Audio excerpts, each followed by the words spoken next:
Muito bem. Também gostaria de fazer uso da palavra nessa noite. Inicio dizendo que eu sou funcionário público, professor universitário federal, amo a minha instituição, reconheço e respeito o trabalho sério da maioria das universidades federais, particulares de uma forma geral. Mas antes disso, antes de funcionário público, professor federal, eu sou brasileiro.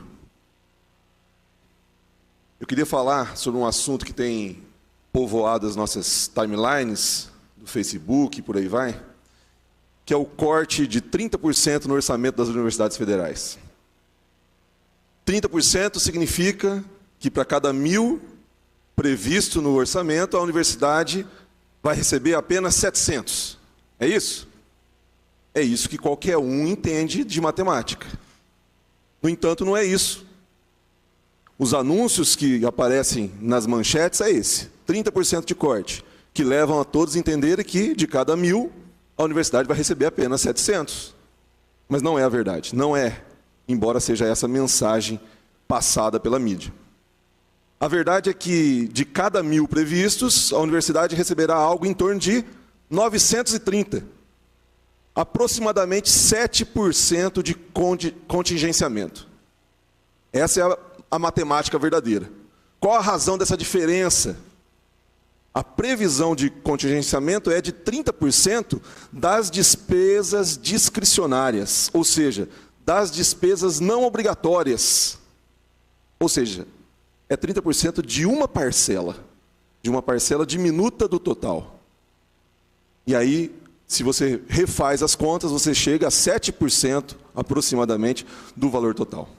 Outro ponto relevante é que contingenciamento de um certo percentual já aconteceu em anos anteriores. Do mesmo percentual aproximado ou mesmo superior. Aconteceu em diversos anos, ao longo dos mandatos do ex-presidente Lula, da ex-presidente Dilma, por exemplo, né?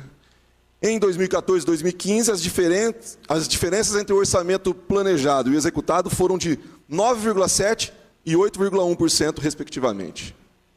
Superiores aos 7% previstos para que aconteça agora em 2019.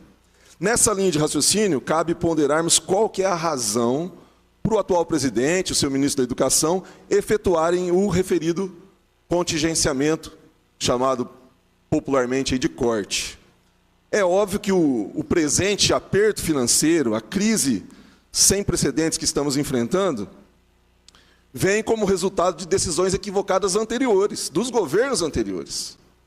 Sem contar que o fato do contingenciamento de 2014, 2015 e outros anos anteriores foi também necessário, porém os motivos incluíam a previsão dos governos anteriores saquearem o nosso Brasil. Por fim, eu queria, para terminar, dizer o seguinte: eu não defendo os cortes, eu não defendo esse contingenciamento, obviamente. Eu não fico feliz com a necessidade de que esses ocorram. Antes, eu defendo o seguinte: a reforma da Previdência necessária para o nosso país, o pacote anticorrupção, defendido pelo ministro Sérgio Moro, as diversas ações planejadas pelo ministro Paulo Guedes, a continuidade e ampliação dos trabalhos da Operação Lava Jato, isso eu defendo. O crescimento da nossa economia, a geração de empregos, etc.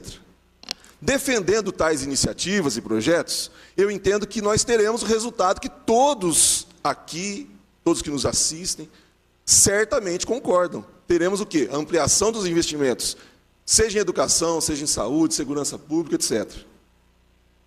Prezados, para terminar, não é à toa que grande parte dos que estão alardeando e superestimando os números, superestimando o corte, inclusive torcendo as informações e os números, não é à toa que eles são também contrários à reforma da Previdência e aos projetos que eu citei agora há pouco. Eles são, na verdade, contrários ao governo. São resistência. Do contrário, eles teriam feito o mesmo barulho que estão fazendo agora em 2014, 2015. Mas não fizeram. Termino com as minhas palavras iniciais. Sou funcionário público, sou professor universitário federal, amo a minha instituição, respeito, reconheço a minha instituição em primeiro lugar e diversas outras instituições que fazem um excelente trabalho, em sua maioria. Mas antes disso, antes de ser um funcionário público e ser um professor universitário federal, eu sou brasileiro. E o brasileiro tem que torcer para dar certo. Tem que torcer para o nosso país dar certo. Não pode defender simplesmente algo olhando para o próprio umbigo. Sou brasileiro. Agradeço a oportunidade. Não havendo mais nada a tratar, agradecendo a Deus e a presença de todos, damos por encerrado os trabalhos dessa reunião ordinária.